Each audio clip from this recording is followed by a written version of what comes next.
If you ask most people what their perfect car is, they'll probably answer with the fastest, most desirable exotic car they can think of. But if you ask me, all those people miss the point entirely. Now don't get me wrong, I'm a huge fan of fast, good-looking cars, but I think the only way you can truly call a car perfect is through imperfection. It's through those experiences, both good and bad, that lead you to the right place at the right time where the car can really show you what I can only describe as its soul.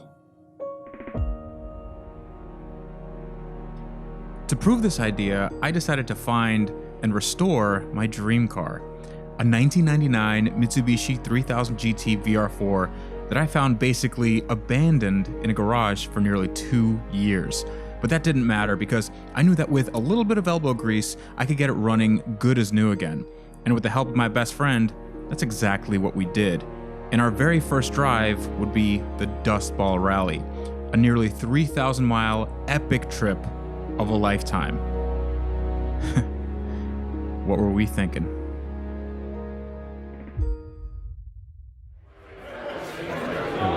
I slept on the hardest hide-a-bed I've ever had with a fireplace blowing soot in my face all night, and it was the best night's sleep I've ever gotten. I got my wake-up call was the recycling dumping glass in the morning, and it was awesome because I didn't have to listen to the door chime of my phone. Like, it's perfect. I'm ready. And we are golden.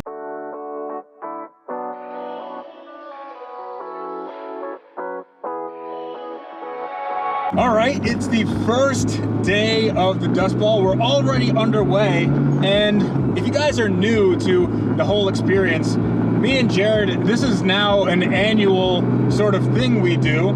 Started last year when we took Jared's ISF, and the Dust Bowl Rally is basically a big scavenger hunt on the world's, well, actually the country's best roads, best unknown driving roads. And what we're doing now is we're looking for these things called gimmicks. Now, last year, we were the gimmick champions. So the winner of the championship gimmick rally trophy is car number, what was his number? 99, team Tavarish.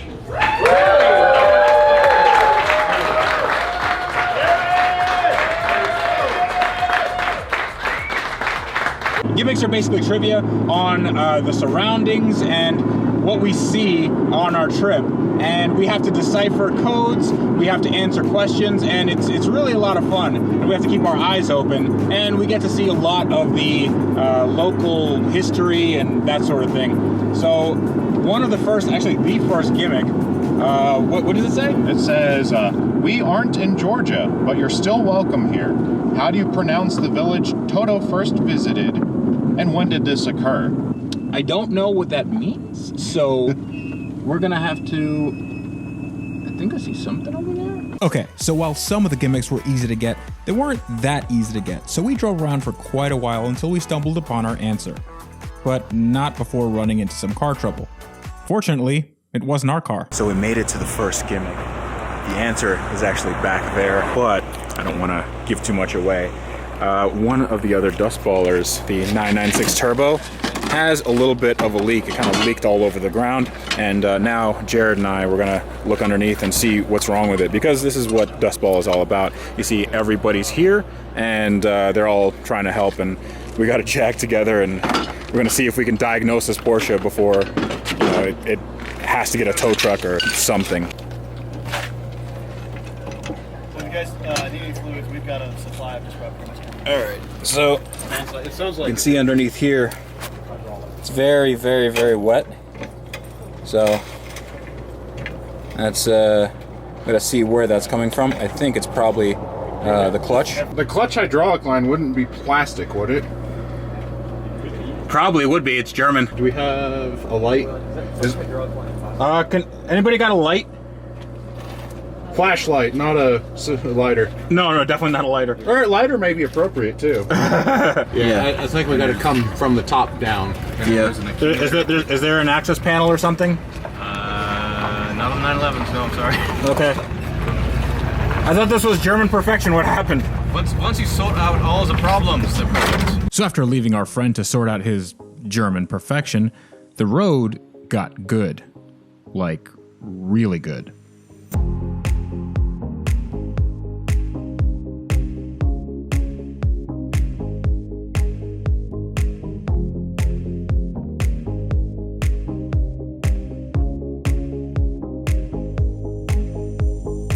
So we've reached a part of New Mexico where the roads are just amazing. There's some potholes in the road, but if you look ahead, it is just awesome. And what I'm really surprised about is how well this car handles. I mean, it's been through a lot. The brakes are making a little noise. But this car, oh God. This car just chokes me up so much.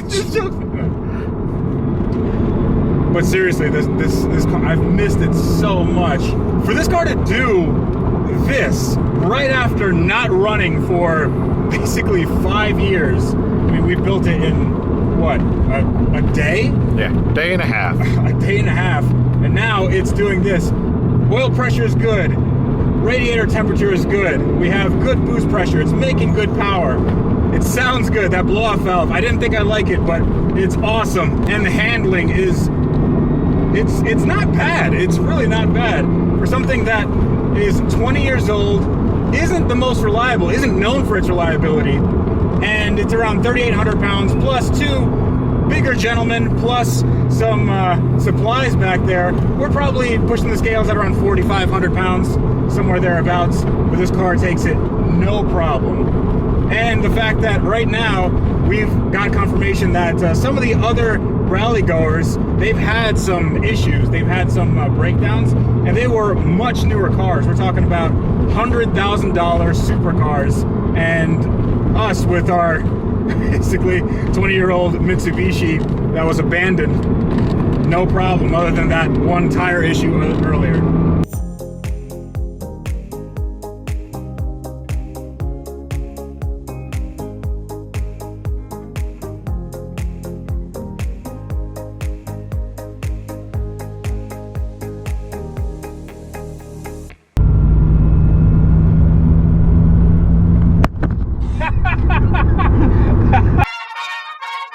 So we had to stop off and take a look at this amazing, amazing view. This is a hanging flume here in Colorado, and it's just spectacular. Now the camera just kind of makes everything flat, but the view here is just spectacular.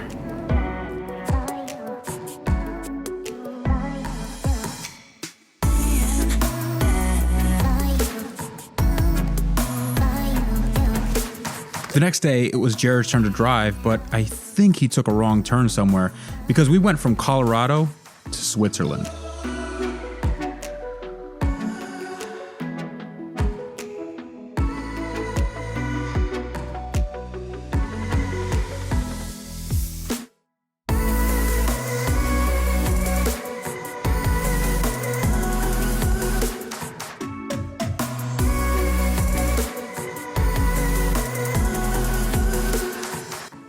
After nearly 400 miles of backroads driving and me yelling, "Jared, don't break my car," the rally organizers had a little surprise for us. Oh, did I say little? I meant huge. Guys, we are on hallowed ground. This is the Bonneville Salt Flats. This is where records have been made, dreams have been made, and cars have been broken. But my car is not broken, and I am super happy about that. This car has not skipped a beat. It hasn't had any mechanical issues, hasn't had so much as a leak, and it's just taken everything. I mean, you can see the abuse that we've given it, and I am gonna be kind of clean. Actually, this all comes right off because it's all been ceramic coated. So just a wash and she's gonna look brand new. This car has surprised me so much. It's a perfect rally car. There's a few things that need attention, definitely axles and stuff like that, but this car is what I fell in love with, and it's just great.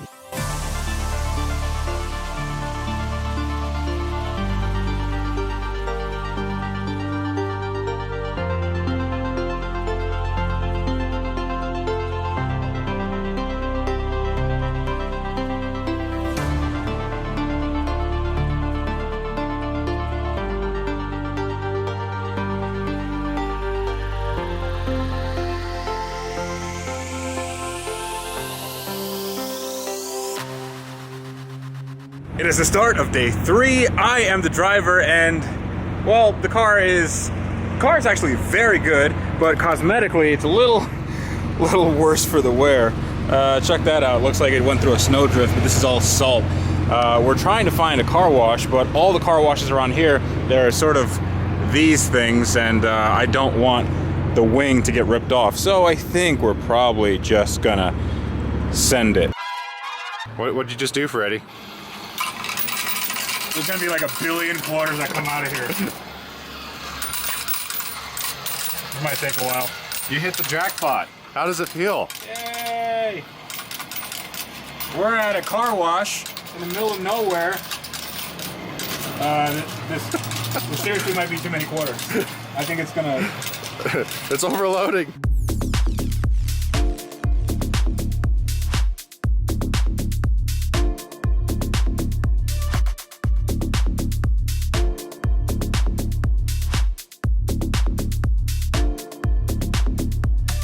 All right, that looks so much better. We got all the salt out of the wheel wells, and this car is no longer gonna be as rusty or as rust prone as it was. But all we did was basically just take a pressure washer and just wash everything, and look how shiny it is. That ceramic coat is doing a really good job, and all the water, it's just beating up. So when we're on the road, this will just come off. The only thing I kind of forgot is the fact that I have a paper plate, and I accidentally washed that. So that's gonna need to dry off and hopefully not come off, and hopefully we don't get stopped.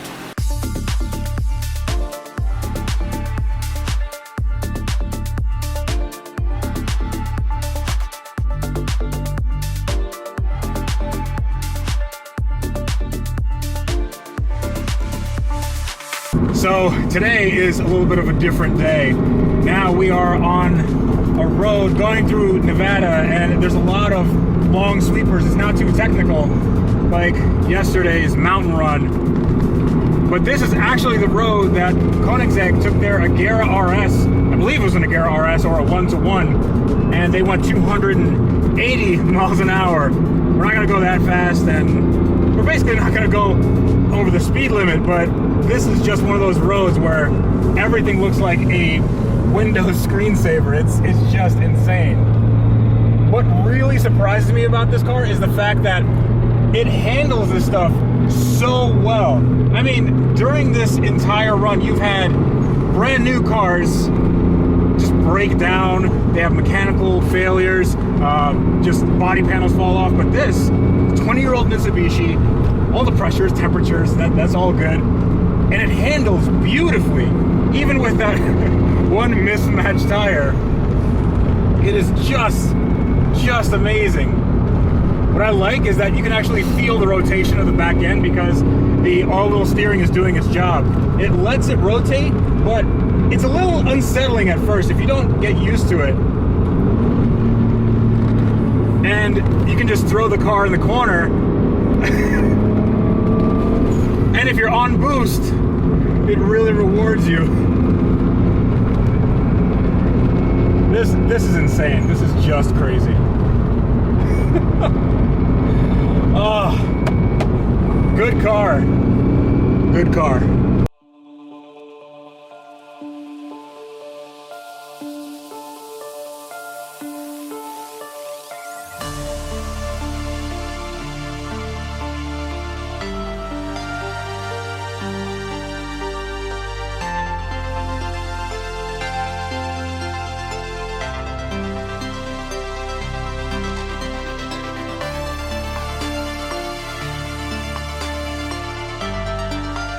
After spending the day not setting land speed records on America's loneliest road, we decided to show off the VR4's party piece, its all-wheel steering torque mode.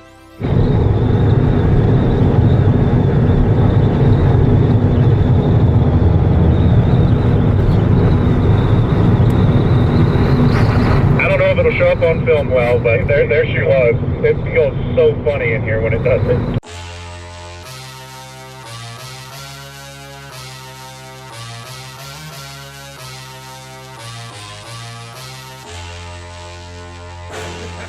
A few hours later, after getting all the torquing out of our system, we drove through countless little cities before arriving at the biggest one of them all.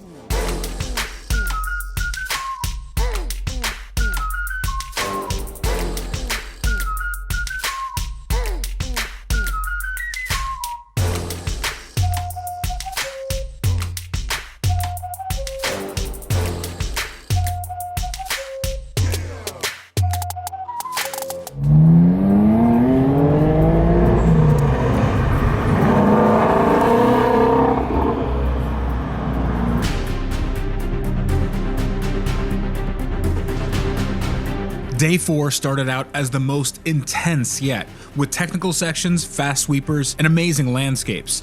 But then we ran into one big problem. So there's a little bit of a problem because I was just offered some pepperoni sticks, and my partner Jared, he said no. And you have forgotten your roots, my friend. We bought 5 pounds of this stuff. He's going to get more pepperoni sticks. Well, I'm still full from the 5 pounds of last year's pepperoni sticks. They haven't made it out yet. Okay, these are mine. These are okay. Mine. More for me. More for me.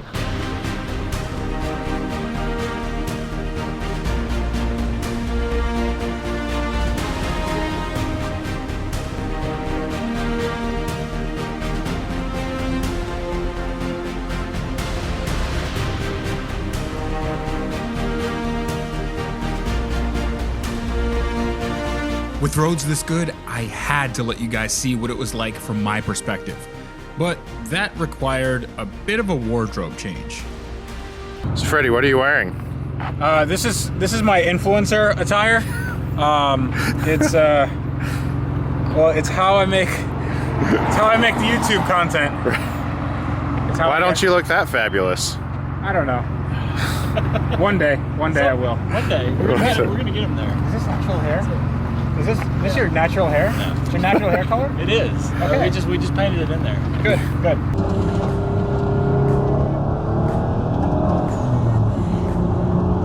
All right, so I've wrestled the keys away from Jared. Actually, he's been pretty nice and giving me the keys on his day because he said this road is too good to miss. Definitely getting a little light on these hills. Oh, these brakes are so good. Woo! It really is like a roller coaster in here. Now, one of the rules on the dust ball is that you have to stay between the mayo and the mustard. AC went out again. So the mayo is the white lines, mustard is the yellow lines. And usually mayo means white lines as far as lanes, and you can go in between lanes. However, mustard you definitely don't want to cross, because if you go off the mustard, then you go into the lettuce, and then you get some ketchup. So we definitely don't want any ketchup. It's getting hot in here. I think the AC system is not happy. Another benefit of where we're at right now is we've completed all of our gimmick hunting. Oh yeah, we just did the last gimmick. So we're actually in the running for winning the whole thing. Now, I know that there's a lot of other teams who probably got all the gimmicks, but we are quite specific in how we answer. So maybe, just maybe, we'll win this thing. I don't really care, because as far as I'm concerned, this is a win. Like we've already won. We win tomorrow, because your VR4 is going to be the first 3000 GT to ever finish a major dust ball event. Yes, with this on the second to last day is probably going to be one of the most epic roads that we go on, and we've seen a lot of epic roads in this trip, and I just can't say enough about the dust ball. I can't say enough about this car. I can't say enough about all the companies and people that helped us get to this point. Jared, most of all. I mean, he's just been the best, because without him I wouldn't be doing this. So dude, thank you so much, and hopefully this car makes it. Oh, but making it. Yeah, but it's just surpassed my expectations so much. It's your car. It is my car. It's finally my car.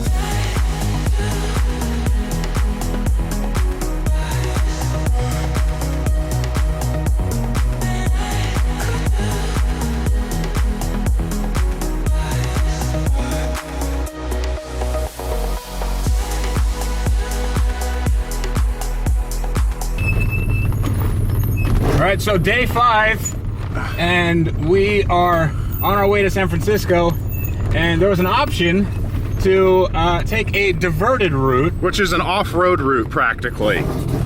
Yeah, this is very bad. My exhaust is scraping quite a bit. This is a very twisty road, but it's also twisty on the up and down sections. There's a lot of potholes. It's a beautiful view. I mean, just take a look at that. But this low ground clearance sports car, this low ground clearance sports car isn't really doing much as far as soaking up these bumps, even in full comfort mode. All the temperatures and pressures are fine. We aren't leaking anything yet, and we still have like 30 miles of this to go. It's gonna take all day. We still have most of the exhaust. Most of it, yeah. For now. But it's worth it. Is it? 100% worth it. If you're given an option, you take it. The road's still a little bit bumpy, but the scenery got a lot better. Just take a look at that. That's the Pacific Ocean, and we're on a desolate mountain road, and it just looks spectacular. This is like Lord of the Rings type stuff. It's just so beautiful, and I'm happy that I'm here with friends, and the car made it, and it hasn't been hurt too badly by all these bumps and this road in particular. Really is a trip of a lifetime. That's where we belong. Like the people, there's a local that came by and he was like, hey, what are you guys doing out here? And I'm like, well, we had an option to do this route, and when you're given an option on Dust Bowl, you take it. And he's like, did you ask anyone about these roads? He's like, it doesn't matter, this is where we're going. So, a few bumps and scrapes later, half a exhaust flange rubbed off, but we're happy. Now, I'll be honest, day 5 had me the most out of my comfort zone. I was so concerned with the car making it that I forgot why I was doing this in the first place, which was to gain perspective and overcome what we thought would be impossible. When I realized that it ultimately didn't matter if the car made it and that we would be helped by all of our newfound brothers and sisters on the rally, my car showed me that it actually wasn't out of its comfort zone. And like a sign from the heavens, the roads cleared up and we experienced something absolutely spectacular.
Here.